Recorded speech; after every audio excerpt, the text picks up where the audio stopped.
So basically, the Federation wants to use the planet as a means to find cures and other medical miracles. Sounds good. So what, have they talked to these people about working together, or? Nope, they just plan to beam them off the planet when they're asleep. Odd. Well, I'm sure now that they know the Baku are willing to help others by letting them study the planet. Nope, they see it as their home. They hate technology, we have technology, therefore they hate us. Okay, well, I guess that's legit, seeing how it's their planet. It's not. What the f*** are you talking about? Yeah, technically the planet is under Federation control, and they say that they came there 300 years ago from their own home planet, so they don't own squat. Well, then why the f*** don't they just kick these greedy cure-for-death holders out then? So Picard can make speeches like this. Some of the darkest chapters in the history of my world involve the forced relocation of a small group of people, just as cultures have been destroyed in every other forced relocation throughout history. Oh, really? Is that why you participated in at least 2 forced relocations? And guess what? One of them was a group of Indians. And he was going to do the exact same plan as they're doing here. Do you know how long we have searched for a home? I believe that I can help you to find a new home. But hey, these are white people and not Native Americans, so it's totally different, I guess. Yeah, that's true. There's a group of stretchy-faced people that are looking to harness the planet's power because they're dying. Yet these selfish jerks are like, you use an electric razor? You deserve to croak. We're only moving 600 people. How many people does it take, Admiral, before it becomes wrong? 601, obviously. We'll be able to use the regenerative properties of this radiation to help billions. And I'm sorry, but I gotta reference my clips again. This is what I was referring to before. At the same time this movie came out, the series Deep Space Nine was on. And during that series, the Federation was at war with a powerful enemy called the Dominion. And the Federation was losing. Badly. And according to their projections, if the Federation loses, 800 billion people will die. And I'm sorry, but doesn't Star Trek have a particular clip for this kind of thing? The needs of the many outweigh the needs of the few. I'm sorry, but I'm completely on the side of the bad guys here.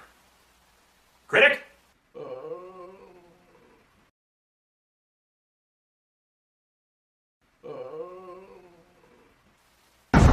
What? I'm done. The movie's over? No.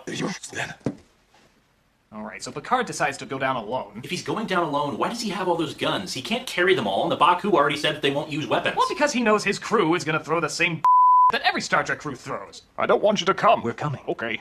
Oh, and don't forget the totally out-of-nowhere trailer line from Data. Saddle up. Lock and load. So they're leading the people away from the town. Wait, isn't that what the bad guys wanted anyway? Kind of doing them a favor, aren't you? I'm just wondering where the sun is in the solar system. We never saw it in any of the space shots. But then the villains come in to hit them with darts and force them to get beamed out. Why don't you just beam them out regularly?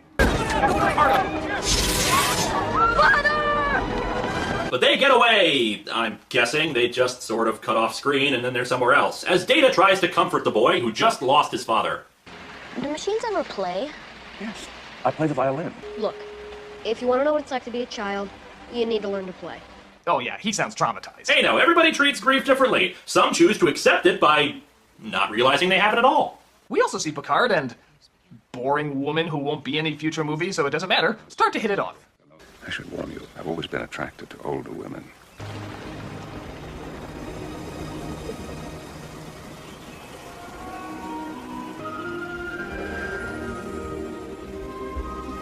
How are you doing this?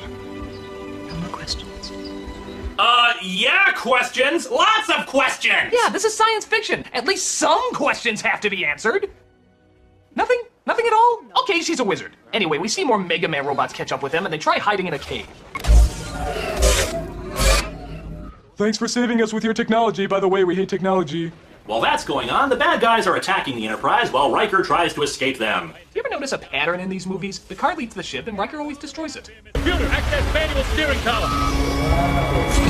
Transfer helm controls to manual. A joystick. Riker is piloting the ship with a joystick. This has just become a half-wing commander game, folks. Now, let's be fair. A real video game version of this film would be far worse.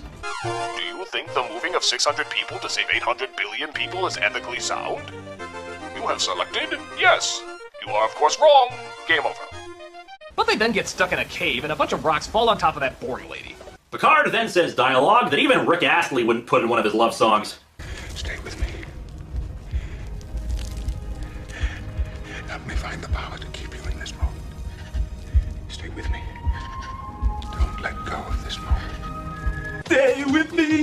Don't let go of this moment. But then something remarkable happens, I guess. She slows down the moment so that the others can arrive in time. Oh, I thought she was gonna have an emotion. Hey, I said remarkable, not a miracle. She's stabilizing. Oh, thanks for saving me with your medical technology. By the way, I hate technology.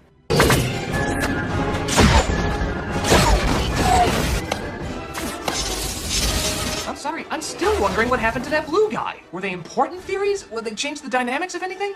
So in a twist, or at least I think that's what they're calling it, it turns out that the dying race called the Sona are the exact same race as the Baku. They just left the planet so they didn't have the healing powers that the Baku had. So as you can see, the ethical standpoint of this movie is so weak that they had to make up other reasons to hate the bad guys. Well, you can also tell he's the villain by the fact that he looks like Salieri's skin melting.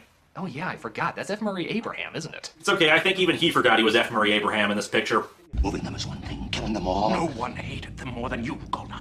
So it's a little confusing, but pretty much everyone keeps ship hopping and they fool the Sona by beaming them onto a holodeck, which is programmed to look like the bridge of their ship.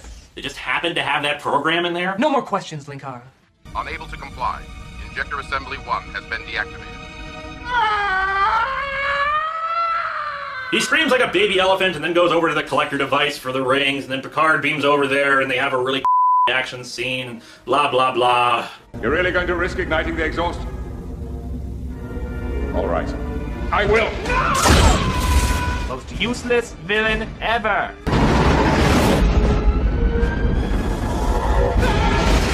So Picard is beamed up, the ship is destroyed, and we get our one funny line in the movie. The Sona crew would like to negotiate a ceasefire. It may have something to do with the fact that we have 3 minutes of air left. So bored by the rest of this, I can't even bring myself to laugh at that. We also see that Data has discovered playing! 7 years of character development on a TV show and 3 movies, and it all comes down to playing! Don't forget, you have to have a little fun every day. Start by not watching this movie!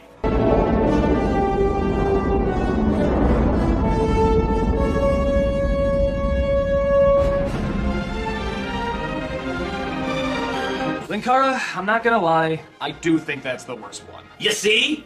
Even if you took out the ethical discussions, the film as a whole is just a bore. The action is dull, the effects are dull, it's paced more like a really lame episode than it is a feature film. It just feels like nothing was accomplished. And even the worst Star Trek movies left me with something, at least 1 or 2 interesting moments. But this is totally forgettable and has nothing backing it. And in a way, for a Star Trek movie, you could argue that is the worst crime you could ever commit.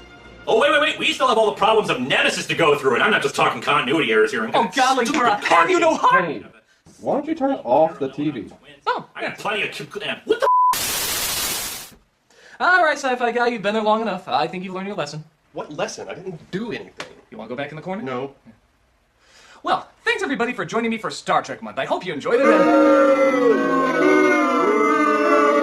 Alright, I'll quickly go over Star Trek Nemesis. This is the film that everyone says is the other bad Trek film, but to be fair, I don't think it's that bad. It's got some annoying scenes and way too much action, but the whole idea of nature literally versus nurture I thought was kind of fascinating. I like the idea that Picard had to battle his younger self, and that in a different environment, maybe he could have been something entirely different. And the relationship between the two, I think in many respects, is actually kind of heartbreaking. To me, that's the glue that held the movie together. Is it good? Technically, on a storytelling level, probably not. But I have to admit, I enjoyed watching it for the most part. But yeah, I'll admit, as an ending for the Next Generation franchise, it probably wasn't all that it could be. I mean, it could have been a lot worse. It could have been Star Trek Insurrection! Well, I think... Go to the corner!